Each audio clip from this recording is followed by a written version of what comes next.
अस्सलाम वालेकुम दोस्तों, कैसे हैं। उम्मीद करता हूं कि आप सब बेहतर होंगे। तो आज हम पढ़ेंगे रूल्स ऑफ डेरिवेटिव के बारे में। वो कौन से रूल्स होते हैं, वो कौन से मेथड होते हैं जिनको हम डेरिवेटिव को बहुत आसान कर सकते हैं।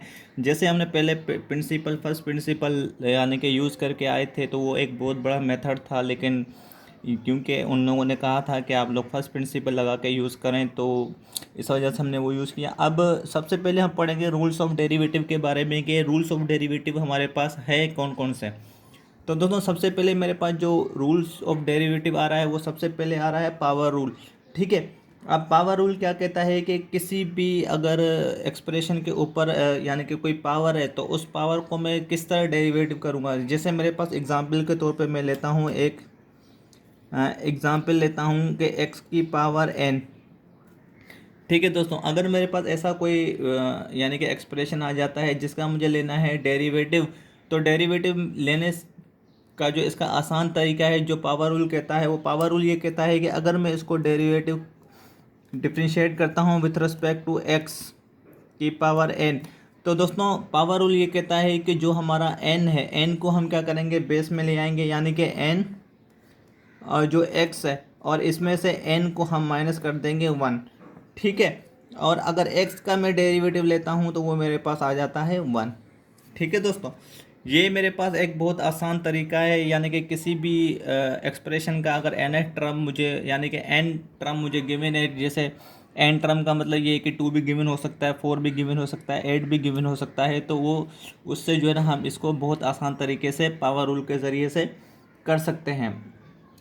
ठीक है दोस्तों, अब यहाँ पे तो मेरे पास एक्स गिवन था। अगर मैं मेरे पास दूसरा एक एग्जांपल है, दूसरा एग्जांपल ये कह रहा है कि अगर मेरे पास यानी कि वाई एन गिवन है।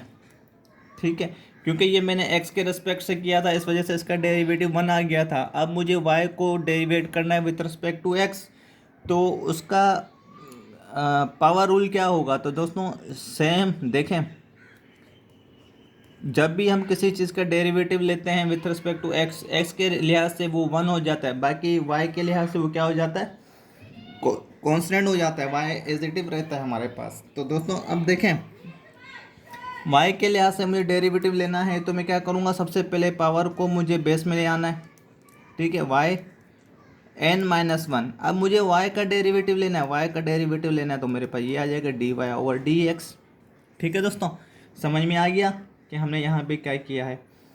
अब थर्ड टर्म मेरे पास एक और एग्जांपल लेते हैं जिसमें हम बिल्कुल पावर रूल के बारे में बात करेंगे। तो दोस्तों सवाल है मेरे पास कि ax+b की पावर n। ठीक है दोस्तों, अब मुझे इसका लेना है derivative with respect to x. तो मैं अगर इसका dy/dx, क्योंकि दोस्तों ये फंक्शन जो हमें गिवन होता है ये y के इक्वल होता है, कोई भी फंक्शन y के इक्वल होता है, तो इस वजह से हम यहाँ पे dy/dx लिखते हैं। अगर मैं इसका डेरिवेटिव लेता हूँ विथ रिस्पेक्ट टू x, तो ax+b की पावर n। तो दोस्तों पावर रूल क्या कहता है कि n को ले आए नीचे, और जो बेस है उसको लिखें एजिटिव, और n-1 कर दें। ये तो हो गया। अब मुझे डेरिवेटिव लेना है बेस का। ठीक है, इसका अगर मैं डेरिवेटिव लेता हूँ तो मेरे पास आंसर आ जाता है n(ax+b n-1)। इसका डेरिवेटिव लेता हूँ विथ रिस्पेक्ट टू x, तो दोस्तों a तो मेरा कांस्टेंट है। ठीक है, a मेरा आ गया कांस्टेंट, तो मैं यहाँ पे क्या करूँगा, ए मेरा आ गया कांस्टेंट, तो मैं क्या करूँगा यहाँ पे, देखें ax+b गिवन है मुझे, ए मेरा कांस्टेंट है, एक्स का डेरिवेटिव लूँगा तो मेरे पास क्या आ जाएगा, यानी कि 1 आ जाएगा, और b मेरा 0 हो जाएगा। तो दोस्तों यहाँ पे मेरे पास आ जाएगा a।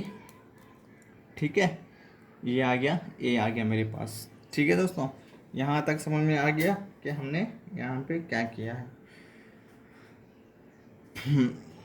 दोस्तों ये हमने पढ़ लिया पावर रूल। अब हम पढ़ेंगे प्रोडक्ट रूल। ठीक है, जो सेकंड है हमारा वो है प्रोडक्ट रूल। अगर मैं प्रोडक्ट रूल के बारे में पढ़ता हूँ, प्रोडक्ट रूल क्या कहता है, प्रोडक्ट रूल में हमारे पास हमेशा जो है ना दो टू डिफरेंट फंक्शंस हमें गिवन होंगे, यानी कि दो डिफरेंट फंक्शन हमें गिवन होंगे, उनका हमें क्या लेना पड़ेगा, प्रोडक्ट लेना पड़ेगा। यानी कि जिसको हम आसान तरीके से u इंटू वी भी बोल सकते हैं। अगर मेरे पास दो फंक्शन गिवन है, जैसे मेरे पास दो फंक्शन है जो कि दोनों डिफरेंट है, f of x, g of x, ठीक है, इनका मुझे लेना है differentiate with respect to x, लेकिन ये एक प्रोडक्ट रूल है। तो प्रोडक्ट रूल मैं इसमें किस तरह अप्लाई करूँगा, तो दोस्तों देखें, डी ओवर डी एक्स और यहाँ पे मेरे पास आ रहा है f of x into g of x. तो यहाँ पे सबसे पहले मैं क्या करूँगा, एफ ऑफ एक्स को एजिटिव रखूँगा, ठीक है, और डिफरेंशिएट लूँगा मैं जी ऑफ एक्स का, ठीक है दोस्तों, यहाँ तक समझ में आ गया। प्लस अब मैं क्या करूँगा, जी ऑफ एक्स को एजिटिव रखूँगा, डिफरेंशिएट लूँगा किसका, एफ ऑफ एक्स का। तो ये हमारे पास है प्रोडक्ट रूल। तो यकीनन आप लोगों को समझ में आया होगा कि प्रोडक्ट रूल क्या होता है। दो फंक्शन हमें गिवन होंगे, एक को हमें एजिटिव लेना है और दूसरे का हमें लेना है डेरिवेटिव, फिर एडिशन, और दूसरे को हमें लेना है एजिटिव रखना है, और फर्स्ट का लेना है मुझे derivative with respect to x. ये था मेरे पास प्रोडक्ट रूल। अब दोस्तों हम आते हैं किस पे, ये तो प्रोडक्ट रूल हो गया। अब हम बात करेंगे उसका, किसका, क्वोशिएंट रूल का, कि क्वोशिएंट रूल क्या कहता है। तो दोस्तों इसके बाद बस हमारा आखिरी रूल है क्वोशिएंट रूल के बाद, जो कि इनवर्स रूल कहलाता है। तो दोस्तों क्वोशिएंट रूल हमें पता है कि डी ओवर डी एक्स इस फॉर्म में होंगे, यानी कि क्वोशिएंट रूल हमारे पास इस फॉर्म में होंगे। तो यहाँ पे हम लोग क्या करेंगे, देखें दोस्तों, यहाँ पे हम लोग हमेशा जो नीचे जो गिवन होगा, सबसे पहले हम देखेंगे नीचे जो गिवन है, नीचे जो गिवन होगा उसको हम एजिटिव रखेंगे, ठीक है। जैसे जी ऑफ एक्स मैंने एजिटिव रखा क्योंकि ये डिनोमिनेटर में हमें गिवन है, इसको जी ऑफ एक्स को हम एजिटिव रखेंगे, और एफ ऑफ एक्स का हम लेंगे डेरिवेटिव, ठीक है, विथ रिस्पेक्ट टू एक्स। उसके बाद क्या होगा, माइनस एफ ऑफ एक्स को हम लेंगे एजिटिव, और d over d x g of x का लेंगे डेरिवेटिव, और डिवाइड करवा देंगे, नीचे जो फंक्शन गिवन है हमें जी ऑफ एक्स, उसका ले लेंगे होल स्क्वायर।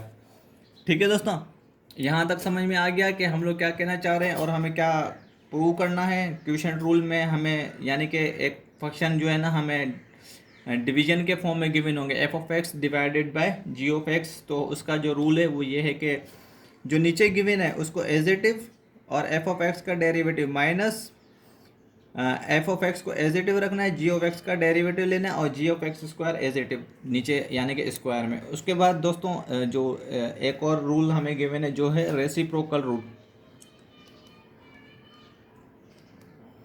ठीक है, ये आ गया रेसिप्रोकल रूल, ठीक है। अब रेसिप्रोकल रूल में क्या होता है कि जो फंक्शन हमें गिवन होता है, यानी कि y जो हमें गिवन होता है वो गिवन होता है इस फॉर्म में 1/g ऑफ x। तो दोस्तों इसका अगर मुझे रेसिप्रोकल रूल निकालना है जो कि इसके बराबर होगा x इनवर्स, ठीक है, ये हमारे पास आ गया रेसिप्रोकल रूल। तो दोस्तों यकीनन आप लोगों को ये प्रॉपर्टी समझ में आए होंगे कि हमने जो है ना सबसे पहले पावर रूल के बारे में पढ़ा, उसके बाद हमने प्रोडक्ट रूल के बारे में पढ़ा, उसके बाद हमने क्वोशिएंट रूल के बारे में पढ़ा, उसके बाद हमने रेसिप्रोकल के बारे में पढ़ा, यानी कि 5 रूल्स हमने पढ़े हैं। तो इनको हम आगे चल के जो है ना यूज़ करेंगे अपने क्वेश्चंस में, ताकि हमारे लिए आसानी हो सके कि हम जो है ना अगर कोई क्वेश्चन आ जाता है तो हम उसको किस जजमेंट के थ्रू जो है ना उसको सोल्व करेंगे। दोस्तों सबसे पहले मैं एक बात बताना चाहूँ, मैथमेटिक्स में हमेशा जजमेंट बहुत होती है। हम जो है ना खुद से बहुत सारी चीज़ों को जो है ना जज कर रहे होते हैं, क्योंकि जब तक हम जज नहीं करेंगे, जब तक हम उस चीज़ को यानी कि सपोज नहीं करेंगे, जब तक हम उस चीज़ को समझेंगे नहीं, तो वो सवाल हमें कभी समझ में ही नहीं आएगा। तो दोस्तों इन रूल्स को याद रखें और आगे चल के जो है ना हम इन्हीं के ऊपर काम करेंगे, जो हमारे लिए क्वेश्चन को बहुत आसान बना देगा। मेरे चैनल को ज़रूर लाइक करना, सब्सक्राइब करना, और कमेंट सेक्शन में मुझे फीडबैक ज़रूर देना ताकि मैं इसको और बेहतर बना सकूं। Thank you.